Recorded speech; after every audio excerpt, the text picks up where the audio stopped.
கர்த்தருக்கு ஸ்தோத்திரம் உண்டாவதாக. இந்த அருமையான இந்த காலை நேரத்தில் இந்த செப்டம்பர் மாதம் 15ஆம் தேதி இந்த ஞாயிற்றுக்கிழமை காலை நேரத்தில் கர்த்தர் நம்மை அவருடைய ஆலயத்துக்கு கொண்டு வந்ததற்காக நம்ம எல்லாரும் உற்சாகமாக கரங்களை தட்டி ஆண்டவருக்கு நாம் மகிமை செலுத்துவோம். இன்றைக்கு செய்திக்காக தெரிந்து கொள்ளப்பட்ட வேத பகுதி, அது பரிசுத்த லூக்கா எழுதின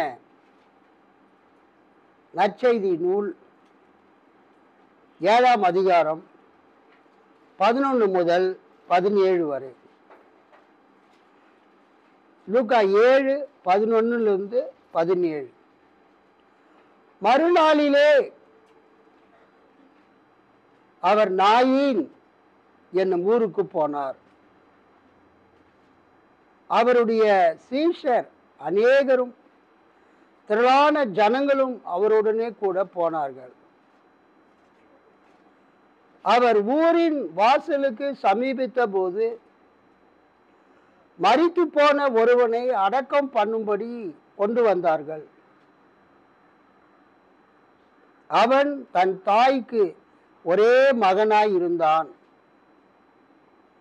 அவளோ கைம்பெண்ணாய் இருந்தாள். ஊராரில் வெகு ஜனங்கள் அவளுடனே கூட வந்தார்கள். கர்த்தர் அவளை பார்த்து அவள் மேல் மனதுருகி அழாதே என்று சொல்லி கிட்ட வந்து பாடையை தொட்டார். அதை சுமந்தவர்கள் நின்றார்கள். அப்பொழுது அவர், வாலிபனே எழுந்திரு என்று உனக்கு சொல்லுகிறேன் என்றார்.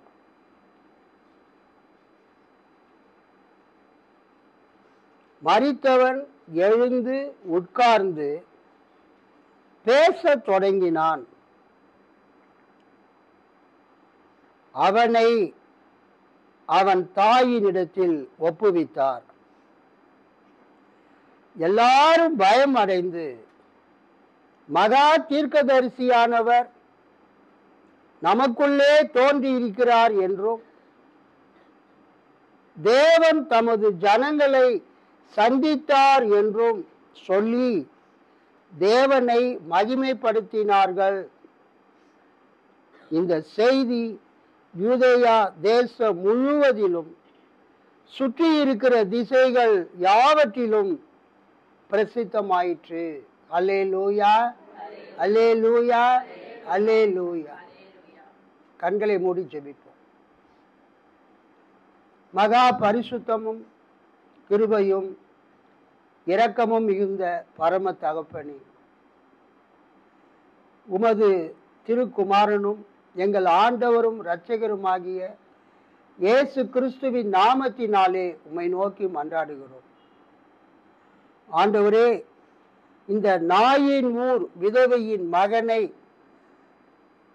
நீ உயிரோடு எழுப்பின அந்த சம்பவத்தை, நாயின் ஊர் கைம்பெண் மகன் உயிர் பெறுதல் என்கிற இந்த சம்பவத்தை நீர் வாசிக்க செய்த எங்களுக்கு கொடுத்த கிருபைக்காக ஸ்தோத்திரம்.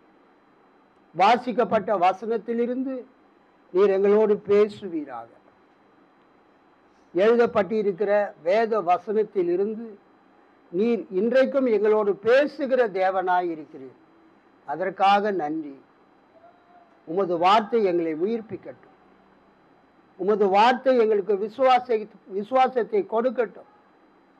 உமது வார்த்தை உம்மேல் நாங்கள் நம்பிக்கை வைத்து என்றென்றும் உமோடு நடக்க எங்களுக்கு கிருபை தாரும். இயேசுவின் நாமத்தில் ஜெபிக்கிறோம் நல்ல பிதாவே, ஆமென்.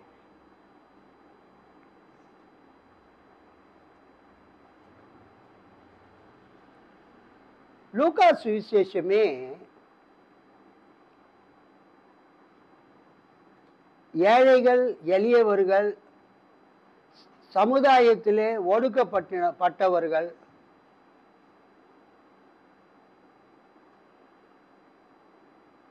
மார்ஜினலைஸ்ட் பீப்புள், விளிம்பு நிலையிலே வசிக்கக்கூடிய மக்களை முக்கியப்படுத்தி எழுதப்பட்ட ஒரு நற்செய்தி நூல் லூக்கா சுவிசேஷம். ஒரு அல்லேலூயா சொல்லாம பிரைஸ் சொல்லலாம். லூக்கா ஒரு டாக்டர், ஒரு மருத்துவர். அவர் புதிய ஏற்பாட்டில் 27 புத்தகங்கள்ல 2 புத்தகத்தை எழுதினவர் லூக்கா. அவருடைய தொழில் மருத்துவ தொழில், ஒரு பிசிசியன். அவர் ஒரு டாக்டர், மெடிக்கல் டாக்டர். பிணியாளிகளை சுகமளிக்கக்கூடிய, வைத்தியம் பார்க்கக்கூடிய ஒரு டாக்டர், மருத்துவர். அவர் புதிய ஏற்பாட்டில் 2 நூல்களை எழுதியிருக்கிறார். புதிய ஏற்பாட்டில் எத்தனை புத்தகங்கள் இருக்கிறது?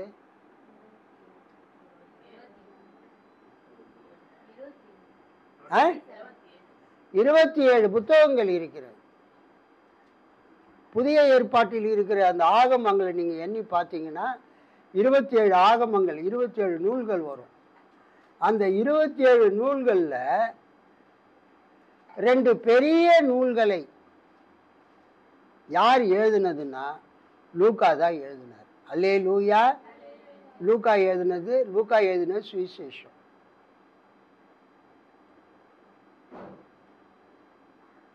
அதுக்கு அடுத்தது லூக்கா எழுதினது அப்போஸ்தலர் நடபடிகள் புத்தகம். லூக்கா சுவிசேஷத்தில் இயேசு கிறிஸ்துவுடைய வாழ்க்கை வரலாற்றை, அவருடைய போதனைகளை, அவர் செய்த ஊழியத்தை, பேசிய பிரசங்கம், அவர் செய்த அற்புதங்கள், அதை பற்றியெல்லாம் லூக்கா சுவிசேஷத்தில் எழுதியிருக்கிறார், மருத்துவராகிய லூக்கா.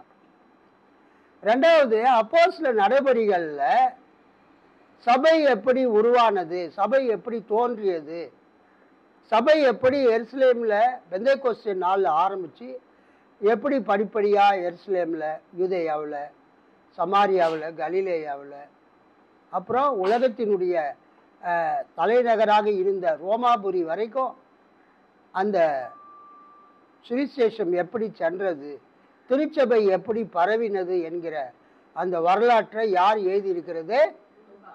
லூக்கா எழுதியிருக்கிறார். இந்த 2மே லூக்கா எழுதின புஸ்தகங்கள்.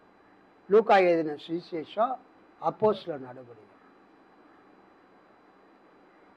இந்த லூக்கா சுவிசேஷத்துல லூக்கா யாருக்கு முக்கியத்துவம் கொடுக்கிறார் என்றால், சமுதாயத்திலே ஓரம் கட்டப்பட்ட மக்கள், சமுதாயத்திலே ஓரம் கட்டப்பட்ட மக்கள், சமுதாயத்தினுடைய விளிம்பிலே வசிக்கிறவர்கள்,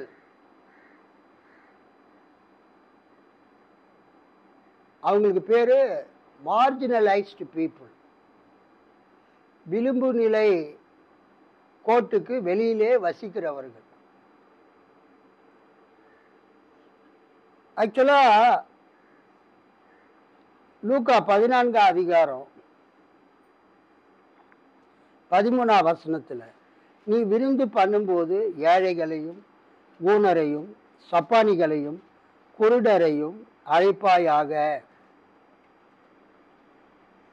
லூக்கா 14:13 ஒரு விருந்துக்கு நீங்க யாரை அழைக்கணும்னு சொல்றாரு? உங்க சொந்தக்காரங்க, உங்க ஊருக்காரங்க, உங்க நண்பர்கள், வசதியா இருக்கிறவங்கள அழையுங்க. அப்பதான் அவங்க உங்களுக்கு நல்ல அன்பளிப்புகள் கொடுப்பாங்க, அதிகமா மொய் வைப்பாங்க. நம்ம அப்படிதான் எதிர்பார்க்கிறோம், அப்படிதான் செய்யறோம். ஆனா லூக்கா எப்படி எழுதுறாரு 13ல, நீ விருந்து பண்ணும்போது, உங்க வீட்டில் ஏதாவது ஒரு விழா நடத்தி நீ விருந்து பண்ணும்போது ஏழைகளையும் ஊனரையும் சப்பானிகளையும் குருடரையும் அழைப்பாயாக. 15 அதிகாரம் 1 வசனம், சகல ஆயக்காரரும் பாவிகளும் அவருடைய வசனங்களை கேட்கும்படி அவரிடத்தில் வந்து சேர்ந்தார்கள். இந்த ஆயக்காரரும் பாவிகளும் கூட சமுதாயத்திலே ஒதுக்கப்பட்ட மக்களாக அவர்கள் இருக்கிறார்கள். அல்லேலூயா. சமுதாயத்திலே பெண்கள், குறிப்பா 2000 வருஷத்துக்கு முன்பதாக பெண்கள் சமுதாயத்தில் முக்கியத்துவம் பெறாத மக்களாக இருந்தார்கள். அப்போஸ்தலனாகிய பவுலே கொரிந்தியர்ல சொல்வார், சபையிலே பெண்கள் பேசக்கூடாது. ஏன்னா அங்க ஆண் ஆதிக்கம். சபையில 4 பேர் வரக்கூடிய இடத்துல பெண்கள் என்னவா இருக்கணும்? அமைதியா இருக்கணும். அங்க வாயை திறந்தெல்லாம் பேசக்கூடாது. அது ஒரு அர்த்தம். ஆண்களுக்கு பெண்கள் உபதேசம் பண்ணக்கூடாது. ஆண்கள் சொல்றத பெண்கள் கேட்கணும். அது ஒரு பேட்ரியார்கல் சொசைட்டி. பேட்ரியார்கல் சொசைட்டினா ஆண்கள் ஆதிக்கம் செலுத்தக்கூடிய ஒரு சமுதாயம், ஆணாதிக்க சமுதாயம். ஆனா இந்த லூக்கா அவர் எழுதின நற்செய்தி நூல்ல அவர் யாருக்கு அதிகம் முக்கியத்துவம் கொடுத்திருக்கிறாரு? கர்த்தருக்கு ஸ்தோத்திரம் உண்டாவதாக. அவர் ஏழைகளுக்கு, ஊனர்களுக்கு, சப்பானிகளுக்கு, குருடர்களுக்கு, பெண்களுக்கு, சமுதாயத்தால் பாவிகள் என்று அழைக்கப்பட்ட ஆயக்காரருக்கு, பாவிகளுக்கு அவர் முக்கியத்துவம் கொடுத்து இயேசு அவர்களை எல்லாம் நேசித்ததாக அவர் குறிப்பிடுகிறார். கைகளை தட்டி ஆண்டவரை மகிமைப்படுத்தும். நீங்க லூக்கா 7ஆம் அதிகாரத்தை பார்த்தீங்கன்னா 1 முதல் 10 வசனத்துல ஒரு 100க்கு அதிபதியை நம்ம பார்க்கிறோம். அந்த 100க்கு அதிபதியினுடைய வேலைக்காரன் மரண அவஸ்தையா இருந்தான். லூக்கா 7:2. அங்கே அது எங்க நடக்குதுன்னா கப்பர்நகூம் கிட்ட.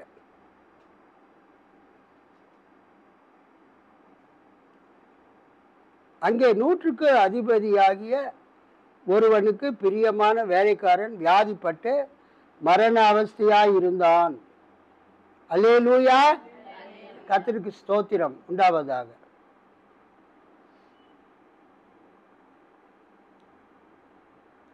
அவனை சுகமாக்க அவன் வேண்டிக் கொள்கிறான். தன்னுடைய பிரதிநிதிகளை இயேசு இடத்திற்கு அனுப்புகிறான். யூதருடைய மூப்பரை அவரிடத்தில் அனுப்பினான். 3ஆம் வசனம். லூக்கா 7ல் 100க்கு அதிபதியினுடைய வேலைக்காரனை சுகமாக்கின சம்பவம் வருகிறது. யூதருக்கு மூப்பரை அனுப்பினான். இயேசு அவங்க கிட்ட சொல்றாரு, நான் அவனை சுகமாக்குறேன்.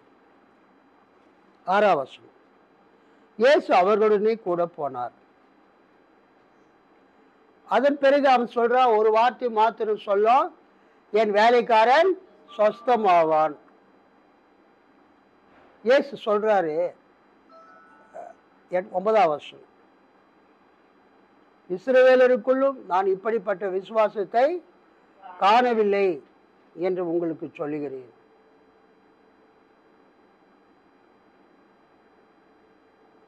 அப்புறம் இயேசு சொல்றார்,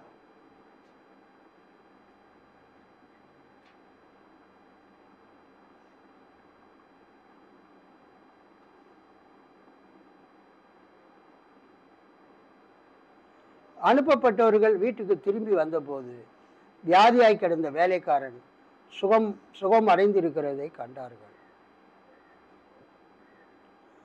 நீர் என் வீட்டுக்கு வர நான் பாத்திரன் அல்ல, இருக்கிற இடத்திலிருந்து வார்த்தையை மாத்திரம் சொல்லும், என் வேலைக்கார சொஸ்தமாவான் அப்படின்னு சொன்ன உடனே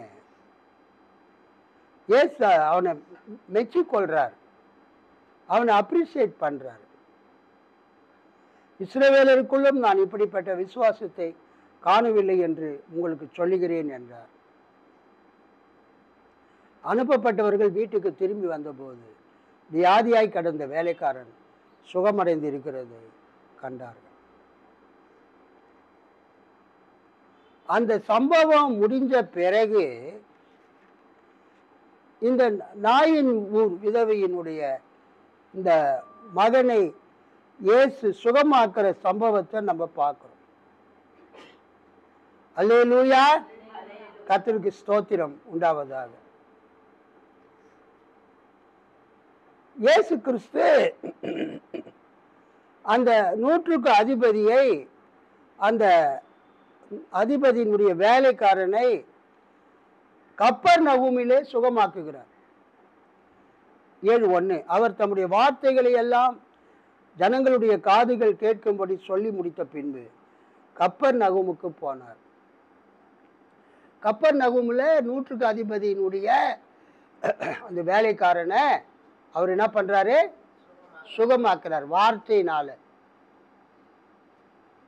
இயேசு இருக்கிறது ஒரு இடம், அந்த 100க்கு அதிபதி இருக்கிறது ஒரு இடம்.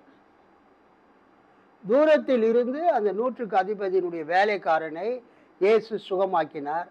ஜஸ்ட் பை எ கமாண்ட், ஒரு வார்த்தையினால அவன் சுகமானான். அந்த கப்பர்நகூமில் 100க்கு அதிபதியின் மகனை சுகமாக்கிட்டு இயேசு இப்போ எங்கே வராரு? 11வது வசனத்தில், மறுநாளிலே அவர் நாயின் என்னும் ஊருக்கு போனார். அவருடைய சீஷர் அநேகரும் திரளான ஜனங்களும் அவருடனே கூட போனார்கள். நான் இதை படிக்கும்போது எப்படி நினச்சிட்டேன், கொரட்டூர் பாடி, கொரட்டூருக்கு பாடிக்கு எவ்வளோ தூரம் இருக்கு?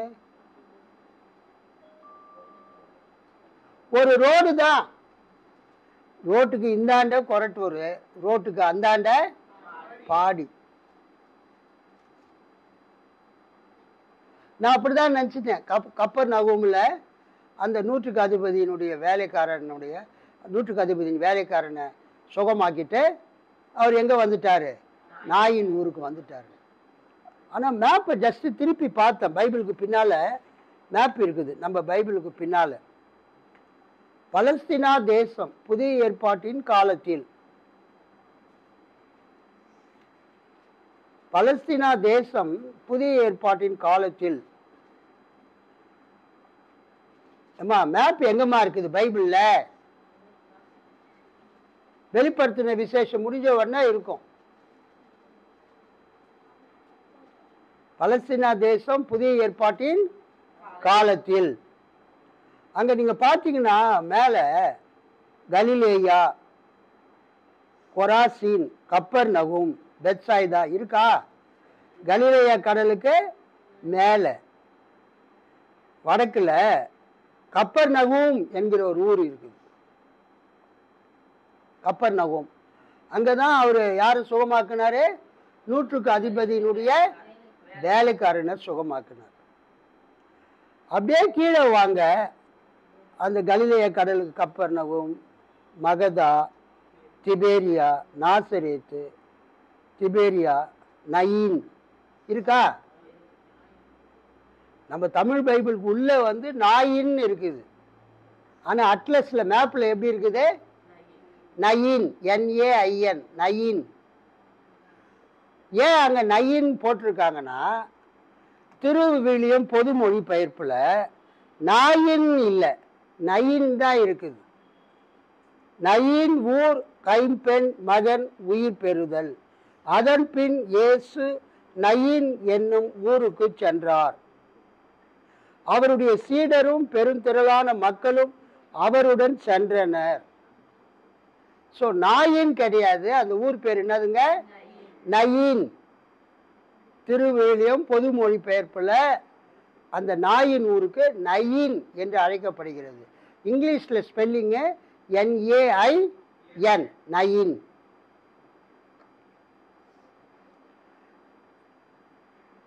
நீங்க பாருங்க, தூரத்தை பாருங்க. கப்பர்நகூம் எங்க இருக்குது? நயீன் ஊர் எங்க இருக்குது? பாடி கொரட்டூர் மாதிரி பக்கத்து பக்கத்துலயா இருக்குது? கொஞ்சம் தூரம் இல்லை, ரொம்ப தூரமே, ரொம்ப தூரம்தான். அந்த கப்பர்நகூமில் இருந்து நயீன் என்ற ஊருக்கு வர்றதுக்கு இயேசுக்கு எவ்வளோ நேரம் செலவு பிடிச்சிருக்குது? 2 நாள். 2 நாட்களுக்கு பிறகு அவர் நயின் ஊருக்கு வந்தார்னு சில இங்கிலீஷ் பைபிள்ல இருக்குது. After 2 days. அப்போ 2 நாள் பிரயாணப்பட்டு வரக்கூடிய ஒரு தூரத்தில் எது இருக்குதுங்க? நாயின் என்ற ஊர் இருக்குது. அவர் பொறுமையாக கூட ஏதோ பிரசவம் பண்ணிட்டு அற்புதம்லாம் பண்ணிட்டு வந்திருக்கலாம். ஆக மொத்தத்தில் லாங் டிஸ்டன்ஸ் கப்பர்நகூமுக்கும் அந்த நாயின் என்ற ஊருக்கும் சம்வாட் ரொம்ப தூரம் தான். கர்த்தருக்கு ஸ்தோத்திரம். இந்த நாயின் என்கிற ஊர் அல்லது நயின் என்கிற ஊர் கலிலேயா அந்த பிரதேசத்தில், கலிலேயாவில் ஒரு கிராமம் தெற்கு பக்கத்தில். கலிலேயா நாசரேத்துக்கு தென்கிழக்காக இந்த நயின் என்கிற ஊர் இருக்குது. அந்த காலத்துல ஊரை சுற்றி கோட்டை கட்டி வச்சிருப்பாங்க. நீங்க பார்த்துருப்பீங்க பழைய காலத்துல. நீங்க என்ன பண்ணுங்க பார்த்தீங்கன்னா, ஒரு ஊருன்னா அந்த ஊரை சுற்றி என்ன பண்ணியிருப்பாங்க? கோட்டை கட்டியிருப்பாங்க, உயர்ந்த மதில் சோறு கட்டியிருப்பாங்க. அந்த ஊருக்குள்ள வர்றதுக்கு ஒரு பெரிய வாசல் வச்சிருப்பாங்க, கதவுலாம் போட்டு.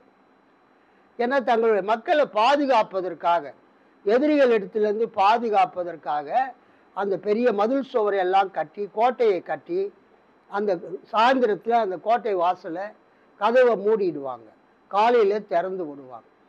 அது மாதிரி ஒரு ஊர் இந்த நாயின் ஊர். அல்லேலூயா. இங்கே நம்ம என்ன பார்க்குறோம்? மறுநாளிலே அவர் நாயின் என்னும் ஊருக்கு போனார். அவருடைய சீஷர் அநேகரும் திரளான ஜனங்களும் அவருடனே கூட போனார்கள். அவர் ஊரின் வாசலுக்கு சமீபித்த போது, பாயிண்ட் புரியுதுங்களா? ஊரின் வாசலுக்கு. ஏன் ஊரின் வாசல்? சுத்தீரியம் மதில் சுவர் இருக்கிறது, கோட்டை மதில் சுவர் இருக்கிறது. அதுக்கு அந்த ஊருக்கு உள்ள போறதுக்கு ஒரு வாசல் இருக்குது, வெளியில போறதுக்கோ பின்னால ஒரு வாசல் இருக்கும்.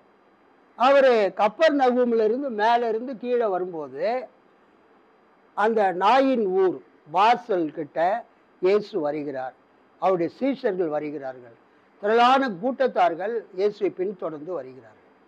அல்லேலூயா. Jesus was not alone. இயேசு தனியா இல்லை, அவர் கூட என்ன எத்தனை பேர் இருக்கிறாங்க? சீஷர்கள் இருக்கிறாங்க, திரளான ஜனங்கள் இருக்கிறாங்க. அவர் ஊரின் வாசலுக்கு சமீபித்த போது மரித்து போன ஒருவனை அடக்கம் பண்ணும்படி கொண்டு வந்தார்கள். ஸோ இயேசுவும் அவருடைய சீடர்களும் அவரோடு இருக்கிற ஜனங்களும் அந்த ஊர் வாசலுக்குள்ள அவங்க நுழைவதற்கு முன்பதாக, இவங்க உள்ள போறதுக்கு முன்னால ஊருக்கு உள்ள இருந்து திரளான ஜனங்க வெளியில வராங்க. ஊருக்கு உள்ள இருந்தே திரளான ஜனங்க வெளியில வராங்க. அவங்க என்ன கொண்டு வராங்கன்னா, மரித்து போன ஒருவனை பாடையிலே தூக்கி கொண்டு அவனை அடக்கம் பண்ணும்படியாக ஊருக்கு வெளியில வராங்க. ஸோ இயேசுவும் அவருடைய சீடர்களும் திரளான கூட்டத்தார்களும் பட்டணத்துக்கு உள்ள, அந்த நாயின் ஊருக்கு உள்ள போறதுக்கு முயற்சி பண்ணும்போது ஊருக்கு உள்ள இருக்கிற ஜனங்க ஒரு பாடையை தூக்கி கொண்டு, ஒரு பாடையை தூக்கி கொண்டு ஊருக்குள்ள இருக்கிற ஜனங்கள்லாம் வெளியில வராங்க. அப்ப இயேசு என்ன பண்றாரு? ஊருக்குள்ள போகாம அந்த மரித்து போன அந்த சடலத்தை, அந்த பிணத்தை அடக்கம் பண்ணுவதற்காக தூக்கி கொண்டு வரும்போது, நம்ம கூட பைக்லேயோ கார்லேயோ சைக்கிள்லேயோ போகும்போது எதிர்க்க பாடை தூக்கிட்டு ஜனங்க வந்தால் நம்ம என்ன பண்ணுறோம்? வெரி குட், ஓரமாக போய் நம்ம நின்று அந்த சடலத்தை தூக்கிட்டு போகிற வரைக்கும் நம்ம அசையாமல் நிற்போம். நம்ம அந்த மரித்து போனவருக்கு நம்ம மரியாதை செலுத்துகிறோம். அதான் அதுக்கு அர்த்தம். டோக்கன் ஆஃப் ரெஸ்பெக்ட், மரியாதை செலுத்துகிறோம் அந்த மரித்த உடலுக்கு. ஓரமாக நம்ம நிற்கிறோம். அது மாதிரி இயேசுவும் அவருடைய சீடர்களும் அவரோடு வந்த ஜனங்களும் அங்கே ஓரமாக நிற்கிறாங்க. அந்த பாறையை தூக்கிக்கிட்டு அந்த ஊருக்காரங்க வெளியில வராங்க. கவனிங்க. அவர் ஊரின் வாசலுக்கு சமீபத்த போது மரித்து போன ஒருவனை அடக்கம் பண்ணும்படி கொண்டு வந்தார்கள். அவன் தன் தாய்க்கு ஒரே மகனாய் இருந்தான். அவன் தன் தாய்க்கு ஒரே மகனாய் இருந்தான். மரித்து போன ஒருவனை அடக்கம் பண்ணும்படி கொண்டு வந்தார்கள். அவன் தன் தாய்க்கு ஒரே மகனாய் இருந்தான். அவளோ கைம்பெண்ணாய் இருந்தாள். ஊராரில் வெகு ஜனங்கள் அவளுடனே கூட வந்தார்கள். இங்க 3 காரியத்தை பார்க்கிறோம். இந்த இடத்துல பொதுவா யூதர்கள் அல்லது மற்ற சமுதாயத்தினர் ஆண்களுக்கு தான் முக்கியத்துவம் கொடுப்பாங்க. ஒரு பெண்ணை பற்றியோ அல்லது ஒரு பையனை பற்றியோ பேசும்போது இந்த பெண்ணுடைய வீட்டுக்காரர், அந்த அவருடைய மனைவி, அவருடைய மகன், ஆணுக்கு தான் முக்கியத்துவம் கொடுத்து என்ன பண்ணுவாங்க? பேசுவாங்க. இன்னாருடைய மகன், சன் ஆஃப் திரு அப்படின்னு சோ அண்ட் சோ. ஆனா இங்க லூக்கா எப்படி எழுதுறாரு? அந்த அம்மாவுக்கு முக்கியத்துவம் கொடுக்கிறார். அல்லேலூயா. நான் ஏற்கனவே சொல்லிட்டேன், லூக்கா சுவிசேஷத்துல விளிம்பு நிலை கோட்டில வசிக்கிறவங்களுக்கு, சமுதாயத்தில் புறக்கணிக்கப்பட்ட மக்களுக்கு, சமுதாயத்தில் மதிப்பு மரியாதை இல்லாதவங்களுக்கு, அக்காலத்தில் பெண்களுக்கு மரியாதை கிடையாது, மதிப்பு கிடையாது, முக்கியத்துவம் கிடையாது. அந்த 2000 வருஷத்துக்கு முன்னால முக்கியத்துவம் இல்லாத, மதிப்பு இல்லாத, அந்தஸ்து இல்லாத நிலையில் இருந்த பெண்களுக்கு இந்த லூக்கா இயேசுவை பற்றிய நற்செய்தியில பெண்களுக்கு முக்கியத்துவம் கொடுக்கிறார். கைத்தட்டி ஆண்டவரை மகிமைப்படுத்தும். கிறிஸ்துவ மதமே பெண்களுக்கு முக்கியத்துவம் கொடுக்கிற மதம். கிறிஸ்துவ மதமே பெண்களுக்கு முக்கியத்துவம் கொடுக்கிற மதம். தரங்கம்பாடியில சீகன் பால்கு வந்து ஸ்கூல் ஆரம்பித்தார். ஆண்கள் பெண்கள் படிக்கக்கூடிய பள்ளியை ஆரம்பித்தார். அல்லேலூயா. அவங்க தங்கி படிப்பதற்கு விடுதியை ஆரம்பித்தார். அதே மாதிரி தரங்கம்பாடியிலே சென்ட் தெரேசா ஸ்கூல், தெரேசா பள்ளின்னு ஒரு பள்ளி இருக்கிறது. அந்த பள்ளியிலே பெண் கல்விக்கு முக்கியத்துவம் கொடுத்து அங்கு 1ஆவதுலேருந்து 5ஆவது வரைக்கும், 6ஆவதுலேருந்து 10th, +1, +2, இப்போ அந்த தெரேசா கல்லூரியே இருக்கிறது தரங்கையில். அதே போல எங்கெல்லாம் மிஷினரிமார்கள் வந்தார்களோ, கிறிஸ்துவ மத போதகர்கள் வந்தார்களோ, அயல்நாட்டிலிருந்து அருட்பணியாளர்கள் வந்தாங்களோ, அங்கெல்லாம் அவங்க சர்ச்சு மட்டும் கட்டல, மக்களுடைய வாழ்க்கை தரத்தை உயர்த்தும்படியா பள்ளிகளை கட்டினாங்க. அல்லேலூயா. கர்த்தருக்கு ஸ்தோத்திரம். நம்ம நினச்சிட்டு இருக்கிறோம் வெளிநாட்டிலேருந்து மிஷினரிங்க சர்ச்சு கட்டினாங்க அப்படின்னு. சர்ச்சும் கட்டினாங்க, அதை விட மக்களுடைய வாழ்க்கை தரத்தை உயர்த்தினாங்க. பள்ளிகளை கட்டினார்கள், மருத்துவமனைகளை கட்டினார்கள், ஆசிரியர் பயிற்சி நிறுவனங்களை கட்டினார்கள், மக்களுடைய வாழ்க்கை தரத்தை உயர்த்தினார்கள். ஆண்கள் மட்டும் படிப்பதற்கல்ல, பெண்களும் படிப்பதற்கு ஸ்கூல் ஃபார் கேர்ள்ஸ் அவங்க ஏற்படுத்தினாங்க. தரங்கம்பாடியில் சீகன் பால்கு புரொட்டஸ்டன்ட் மிஷினரி, சென்ட் தெரேசா பள்ளி ரோமன் கேத்தலிக் சர்ச். ஸோ ஒட்டு மொத்தத்தில் புரொட்டஸ்டன்ட் சர்ச்சுமே கேத்தலிக் சர்ச்சுமே அவங்க என்ன பண்ணாங்கன்னா, ஆண் கல்வியோட பெண்களும் கல்வி கற்க ஏற்பாடு செய்தார்கள். 2000 வருஷத்துக்கு முன்னால பெண்களுக்கு ஒரு முக்கியத்துவம் இல்லாத ஒரு நிலையில இங்கு லூக்கா இயேசுவின் நற்செய்தியை குறிப்பிடும் போது பெண்களுக்கு முக்கியத்துவம் கொடுத்து எழுதுகிறார். அல்லேலூயா. கர்த்தருக்கு ஸ்தோத்திரம். இங்க நாம பார்க்கிறோம், அவர் ஊரின் வாசலுக்கு சமீபத்த போது மரித்து போன ஒருவனை அடக்கம் பண்ணும்படி கொண்டு வந்தார்கள். அவன் யாரு? அவன் தாய்க்கு ஒரே மகனாயிருந்தான். அவளோ கைம்பெண்ணாயிருந்தாள். ஊராரில் வெகு ஜனங்கள் அவளுடனே கூட வந்தார்கள். ஸோ அந்த அம்மா வந்து இங்கே முக்கியத்துவம் பெறுகிறார்கள். அந்த அம்மாவுடைய ஒரே மகன், அவன் இறந்து விட்டான். அவன் ஒரு வாலிபன், யங் மேன், இளைஞன், அவன் இறந்து விட்டான்.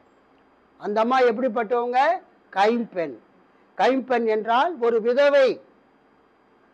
அந்த அம்மா யாருங்க? ஒரு விதவை.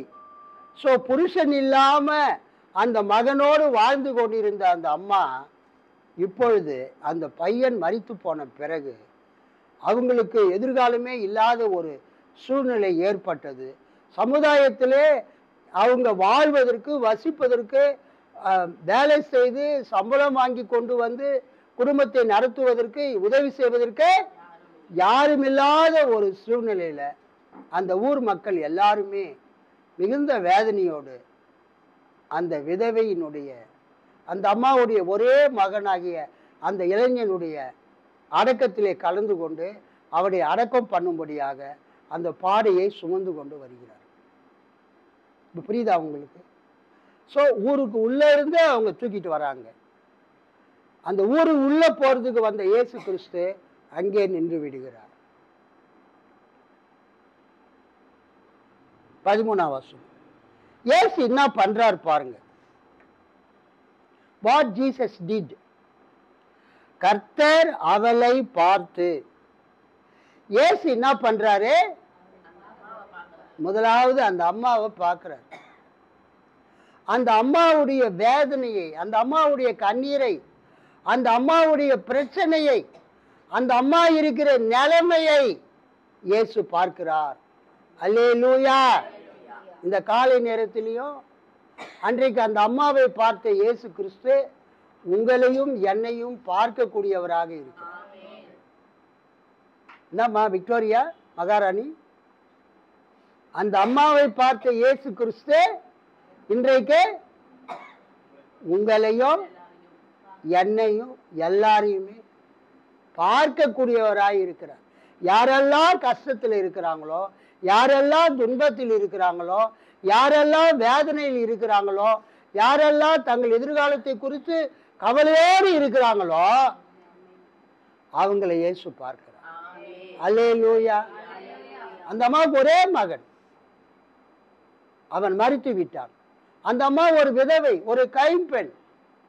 அவங்களுக்கு சம்பாதித்து கொடுப்பதற்கு அந்த ஊர்ல யாருமே இல்லை, உறவினர்கள் யாரும் இல்லை. இனிமேல் அவங்க கையேந்தி தான், பிறருடைய உதவியை எதிர்பார்த்து தான் அவங்க வாழ வேண்டிய ஒரு பிச்சைக்கார நிலைமைக்கு அவங்க போய்விட்டாங்க. She became a beggar. மகன் இறந்து போன பிறகு அடுத்த வேலை சாப்பிட்றது கூட அவங்களுக்கு என்னது வழி இல்லை. சம்பாதித்து கொண்டு வந்து அந்த உழைப்புக்கு பலனை, கூலியை கொடுப்பதற்கு அவங்களுக்கு மகன் இல்லை. ஏற்கனவே கணவர் இறந்து விட்டார். தனிமரமாக ஒரு சிங்கிள் உமன் அந்த அம்மா அழுது கொண்டு வருகிறதை இயேசு பார்க்கிறார். கர்த்தர் அவளை பார்த்து, லூக்கா இயேசுக்கு எவ்வளவு முக்கியத்துவம் கொடுக்கிறார் பார்த்தீங்களா? இயேசுன்னு சொல்லல, லூக்கா எப்படி சொல்றாரு கர்த்தர் இயேசுவை? கர்த்தர், கர்த்தர் இயேசு, கர்த்தர் இயேசு அவளை பார்த்து, அந்த அம்மாவை பார்த்து, விதவையாய் இருக்கிற அம்மாவை பார்த்து, ஒரே மகனை இழந்த அந்த அம்மாவை பார்த்து, இரண்டாவது இயேசு என்ன பண்றாரு? அவள் மேல் மனதுருகி.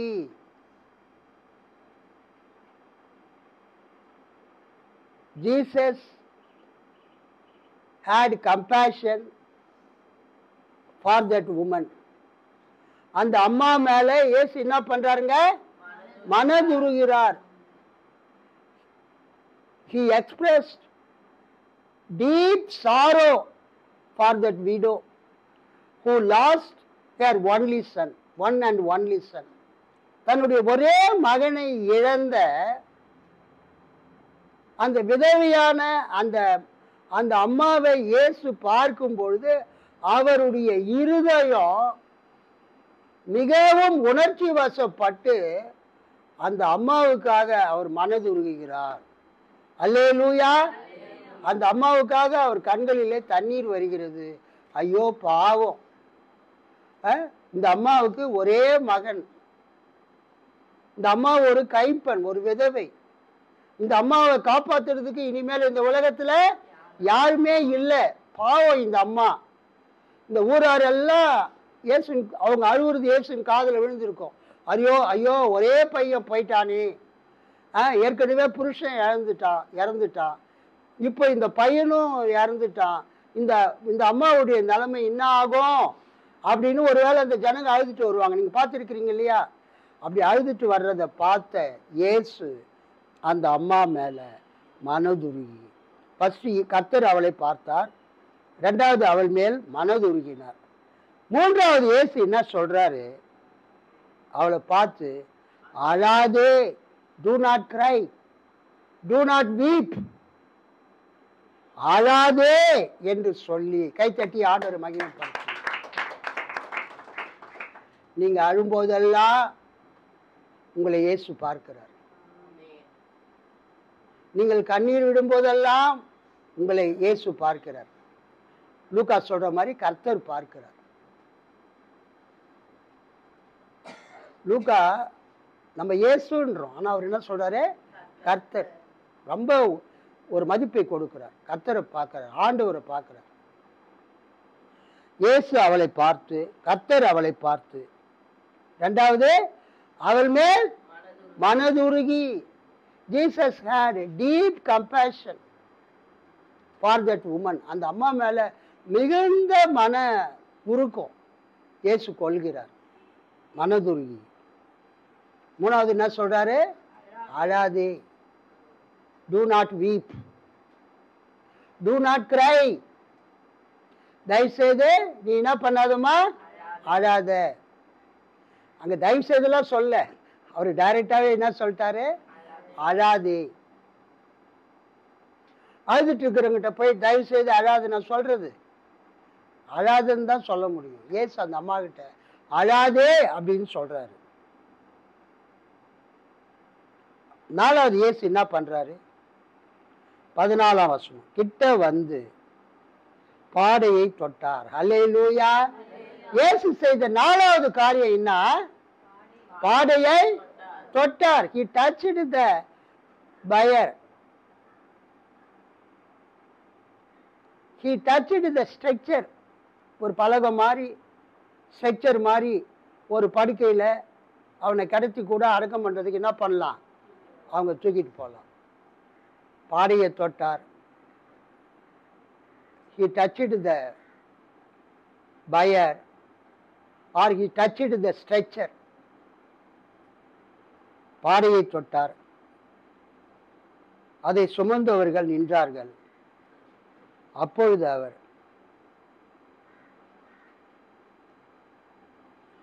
வாலிபனே எழுந்திரு என்று உனக்கு சொல்லுகிறேன் என்றார். அல்லேலூயா. என்ன சொல்றாரு இயேசு,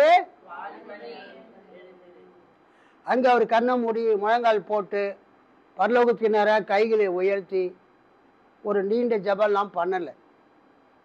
நம்ம அப்படித்தானே பண்றோம். நம்ம என்ன பண்றோம், ஒரு சாவு வீட்டுக்கு போனா என்ன பண்றோம், ஒரு பாட்டு பாடுறோம், ஒரு வசனத்தை வாசிக்கிறோம், கைகளை உயர்த்தி ஜெபம் பண்றோம். ஏசு அப்படி ஏதாவது பண்ணாரா, தேவனை நோக்கி ஜெபம் பண்ணாரா?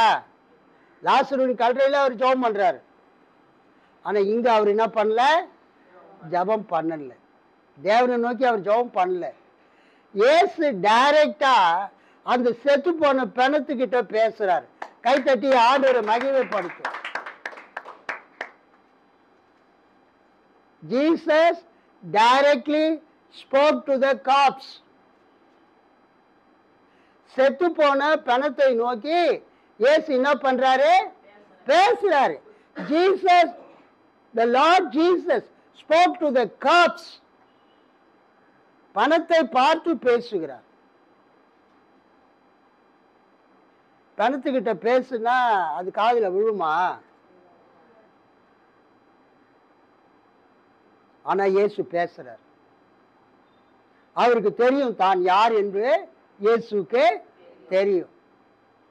மரித்தோரை உயிர்ப்பிக்கிற வல்லமை அவரின் வாயின் வார்த்தைக்கு இருக்கிறது என்பது இயேசுக்கு தெரியும். செத்து போன அந்த வாலிபனை தன்னால் உயிரோடு எழுப்ப முடியும் என்கிற வல்லமை தனக்கு இருக்கிறது என்று இயேசுவுக்கு தெரியும். அங்க அவர் ஜெபம் பண்ணல, முழங்கால் போட்டோ நின்றோ கைகளை தூக்கி அதெல்லாம் ஒண்ணுமே பண்ணல. பாடையை தொட்டு பிணத்தை பார்த்து பேசுறார். வாலிபனே எழுந்திரு. ஒரு அல்லேலூயா சொல்லாமா? அந்த வாலிபனாகிய அந்த பிணத்தை பார்த்து, செத்து போன அந்த பிணத்தை பார்த்து இயேசு சொல்றாரு, வாலிபனே எழுந்திரு என்று உனக்கு சொல்லுகிறேன் என்றார். உடனே என்ன நடக்குது? மரித்தவன் எழுந்து உட்கார்ந்து பேச தொடங்கினான். அல்லேலூயா, அல்லேலூயா, அல்லேலூயா. வாலிபனே எழுந்திரு என்று உனக்கு சொல்லுகிறேன் என்று இயேசு பிணத்தை பார்த்து பேசின உடனே மரித்தவன் எழுந்து உட்கார்ந்து பேச தொடங்கினான். யூஸ்வலா யூதர்கள் அந்த அடக்கம் பண்ற முறை வந்து ரொம்ப சிம்பிள். ஒரு ஆள் செத்து போயிட்டா அவனை அந்த ஒரு ஒரு இது மாதிரி ஒரு பாடை மாதிரி செஞ்சு அவனை தூக்கிட்டு போவாங்க. தூக்கிட்டு போயிட்டு அடக்கம் பண்ணுற இடத்துல அவன் மேலே அந்த வாசனை திரவியங்கள், வெள்ளைப்போளம், தூபவர்க்கம் மாதிரி அதெல்லாம் பூசி துணியை சுற்றி அவனை அங்கே அடக்கம் பண்ணுவாங்க அந்த குகையில். இப்போ அவங்க on the way to the என்னது சுடுகாட்டுக்கு போகிற வழி, கல்லறைக்கு போகிற வழியில் ஆன் த வே தூக்கிட்டு போகிறாங்க. இந்த துணியை சுற்றுறது, அந்த எம்பாமிங், அந்த கெமிக்கல்ஸ்லாம் போட்டு அந்த அடக்கம் பண்ணுறது அந்த கல்லறையில் போய் பண்ணுவாங்க.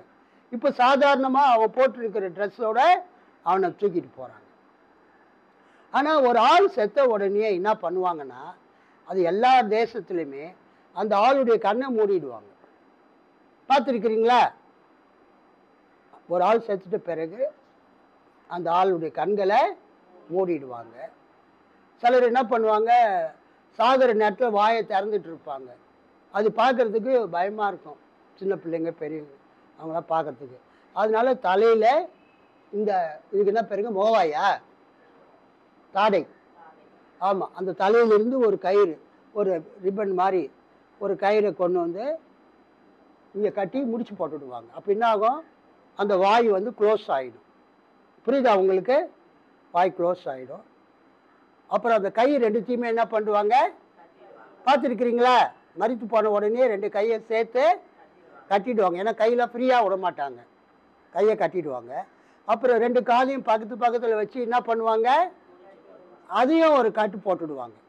அது யூதர்கள், கிறிஸ்தவங்க, முஸ்லீம்கள், அனைத்து மதத்தை சேர்ந்தவங்களும் அந்த பாடி வந்து பெட்டியில் வைக்கிறதுக்கு, அந்த குழியில் வைக்கிறதுக்கு கரெக்டாக காம்பேக்டாக இருக்கிறதுக்காக இதெல்லாம் பண்ணிடுவாங்க. கண்களை மூடுவாங்க, தலையில் வந்து என்ன பண்ணுவாங்க, ஒரு ரிப்பன் கட்டி அது என்ன பண்ணுவாங்க, வாயை மூடிடுவாங்க.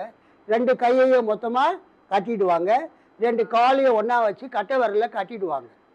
அவங்க போட்டிருக்கிற ட்ரெஸ்ஸோட அல்லது குளிப்பாட்டிட்டு வேறு ட்ரெஸ் போட்டு அனாயிண்டிங்லாம் பண்ணி எண்ணெயெலாம் ஊற்றிட்டு அவங்கள கூட்டிகிட்டு போயிட்டு பயபக்தியாக கூட்டிகிட்டு போயிட்டு அந்த அடக்கம் பண்ணுற இடத்துல அந்த கெமிக்கல்ஸ், வெள்ளைப்போளம், தூபவக்கம் அதெல்லாம் போட்டு அவங்க துணியை போட்டு மூடி அந்த கல்லறையில் வச்சுட்டு வந்துடுவாங்க, லாசருவின் கல்லறையில்.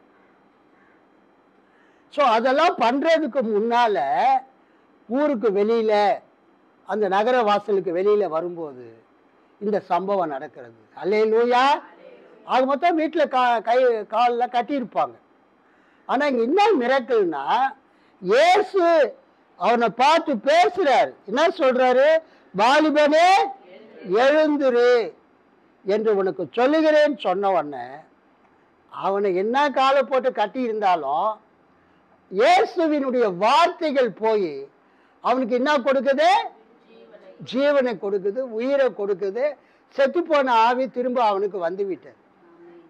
அந்த இயேசுவின் வார்த்தை அவனை உயிர்ப்பித்தது, உயிரோடு எழுந்திருக்க செய்தது. அவன் உயிர் பெற்ற உடனே அவன் என்ன பண்ணான், எழுந்து உட்கார்ந்தான். கைத்தட்டி ஆண்டவர் மகிமைப்படுத்து. மரித்தவன் எழுந்து உட்கார்ந்தான். உட்கார்ந்த பிறகு அவன் பேச துவங்கினான். அப்போ அந்த வாய் கட்டெல்லாம் ஆட்டோமேட்டிக்காக என்ன ஆகிட்டு இருக்கோம், டேய் நான் உயிராக இருக்கிறேன், ஏன்டா சும்மா கட்டி வச்சிருக்கிறீங்க. கட்டுறவங்க சாதாரணமாக தான் கட்டுவாங்க. அவன் உயிராக ஏஞ்சி உடனே அவன் பேச துவங்கினான். ஏஞ்சி உட்காரும்போது கை கட்டு கால் கட்டு எல்லாம் என்ன ஆகிட்டு இருக்கோம், அருந்து போயிட்டு இருக்கோம். கர்த்தருக்கு ஸ்தோத்திரம். அப்போஸ்தலர் 9வது அதிகாரம்.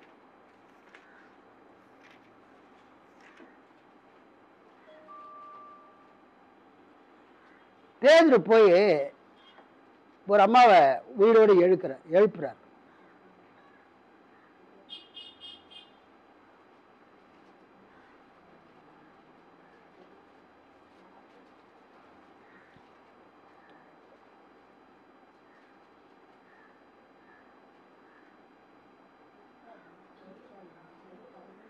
யோப்பா பட்டணத்தில் 36 யோப்பா பட்டணத்தில் கிரேக்கு பாஷையிலே தொர்கால், டார்கஸ், தொர்கால்னா இங்கிலீஷ்ல டார்கஸ், தொர்கால் என்று அர்த்தம் கொள்ளும் தபித்தால் என்னும் பேருடைய ஒரு சீஷி இருந்தால், அவள் நற்கிரியைகளையும் தர்மங்களையும் மிகுதியாய் செய்து கொண்டு வந்தாள். அந்நாட்களில் அவள் வியாதிப்பட்டு மரணம் அடைந்தாள். அவளை குளிப்பாட்டி மேல் வீட்டிலே கிடத்தி வைத்தார்கள். யோப்பா பட்டணம் லித்தா ஊருக்கு சமீபமானபடியினாலே பேதுரு அவ்விடத்தில் இருக்கிறார் என்று சீஷர்கள் கேள்விப்பட்டு தாமதம் இல்லாமல் தங்களிடத்தில் வர வேண்டும் என்று சொல்லும்படி 2 மனுஷரை அவனிடத்திற்கு அனுப்பினார்கள். 40ஆம் வசனம். பேதுரு எல்லாரையும் வெளியே போக செய்து முழங்கால் படியிட்டு ஜெபம் பண்ணி பிரேதத்தின் புறமாய் திரும்பி, தபித்தாலே எழுந்திரு என்றான். அப்போது அவள் தன் கண்களை திறந்து பேதுருவை பார்த்து உட்கார்ந்தாள். அல்லேலூயா. அவளுக்கு கை கொடுத்து அவளை எழுந்திருக்க பண்ணி பரிசுத்தவான்களையும் விதவைகளையும் அழைத்து அவளை உயிருள்ளவளாக அவர்களுக்கு முன் நிறுத்தினான். பொதுவா மரித்து போய் படுத்திருக்கிற ஒரு ஆளை உயிரோடு எழுப்பின பிறகு அவங்க என்ன செய்வாங்க? அவங்க ஏஞ்சி உட்காருவாங்க. அப்பொழுது தபித்தாலே எழுந்திரு என்றான். அப்பொழுது அவள் தன் கண்களை திறந்து பேதுருவை பார்த்து உட்கார்ந்தாள். 9:40 அப்போஸ்தலர். எப்படி அங்க அந்த அம்மா உட்கார்ந்தாங்களோ அது மாதிரி நாயின் ஊர் விதவியின் மகன் அந்த ஊர் வாசலிலே வாலிபனே எழுந்துருன்னு சொன்ன உடனே அவன் எழுந்து உட்கார்ந்தான், பேச துவங்கினான். கைத்தட்டி ஆண்டவரை மகிமைப்படுத்துவோம். அப்புறம் ஏசு என்ன பண்ணார் பாருங்க, அதான் முக்கியம். மரித்தவன் எழுந்து உட்கார்ந்து பேச தொடங்கினான். அவனை அவன் தாயினிடத்தில் ஒப்புவித்தார். அல்லேலூயா. நாம் வாசித்த இந்த வேத பகுதி இயேசுக்கு முக்கியத்துவம் கொடுக்கிறது. அதுக்கு அடுத்த முக்கியத்துவம் யாருக்கு கொடுக்கிறது? அந்த தாய்க்கு. அந்த தாய் புருஷனை இழந்தவன், ஒரு விதவை. அவளுக்கு ஒரே மகன், அவனும் இப்பொழுது மரித்து விட்டான். அவளுக்கு என்று எதுவுமே இல்லை, நிர்கதியாய் இருக்கிறாள். அதை கண்ட இயேசு அவனுடைய மகனை உயிரோடு எழுப்பி என்ன செய்கிறார்? அவனை அவன் தாயினிடத்திலே ஒப்புவித்தார். இயேசு எவ்வளவு நல்லவர் பார்த்தீங்களா? சோ இந்த 7ஆம் அதிகாரம் 11 - 17 இயேசுவினுடைய வல்லமைக்கு முக்கியத்துவம் கிடையாது. இயேசு செத்து போன அந்த நாயின் ஒரு விதவியின் மகனை எழுப்பினது முக்கியம் கிடையாது. இயேசு அந்த நாயின் ஊர் விதவைக்கு காண்பித்த அந்த மனதுருக்கம், அந்த அன்பு, அந்த கரிசனை, அந்த அந்த அம்மாவுடைய நிலைமையை கண்டு பையனை எழுப்பி அந்த பையன்கிட்ட அந்த அம்மாவை அந்த பையனுடைய கையை பிடிச்சி அந்த அம்மா கிட்ட கொடுக்கிறார். அவனை அவன் தாயினிடத்திலே ஒப்புவித்தார். எல்லாரும் பயம் அடைந்து மகா தீர்க்கதரிசியானவர் நமக்குள்ளே தோன்றியிருக்கிறார் என்றும் தேவன் தமது ஜனங்களை சந்தித்தார் என்றும் சொல்லி தேவனை மகிமைப்படுத்தினார்கள். ஒரு பெரிய தீர்க்கதரிசி நம்ம கிட்ட தோன்றி இருக்கிறார், மகா தீர்க்கதரிசியனே அவர். பழைய ஏற்பாட்டில் இந்த லூக்கா 4ஆம் அதிகாரத்தை நீங்க பார்த்தீங்கன்னா, லூக்கா 4ஆம் அதிகாரத்தில் 25 - 27 பார்த்தீங்கன்னா, அங்க எலியாவின் நாட்கள், எலிசா தீர்க்கதரிசி ஆகியோரை பற்றி சொல்லப்பட்டிருக்கிறது. எலியா, எலிஷா, அந்த 2 தீர்க்கதரிசிகளும் அவங்க வாழ்ந்த காலத்துல இதே மாதிரி ஒரு விதவையின் மகனை எலியா எழுப்பினார். இதே மாதிரி புருஷனோடு வாழ்ந்து கொண்டிருந்த ஒரு அம்மாவுடைய மகனை எலிஷா எழுப்பினார். ஆனா இன்னைக்கு கர்த்தர் நமக்கு என்ன சொல்றாருன்னா, இந்த இடத்துல ஆண்டவருடைய வல்லமையை விட ஆண்டவர் அந்த அம்மாவுக்கு காண்பித்த மனதுருக்கம், அந்த அம்மாவுக்கு காண்பித்த அன்பு, அந்த புருஷன் இல்லாமல் வருமானம் இல்லாமல் தன் ஒரே மகனோடு வாழ்ந்த அந்த அம்மா தன் மகனை இழந்து எதிர்காலத்தை குறித்து கேள்விப்பட்ட நிலையில சமுதாயத்திலே ஒரு அந்தஸ்து இல்லாத இருந்த அந்த நிலையை கர்த்தர் மாற்றி restoration of the status of the woman by raising her son.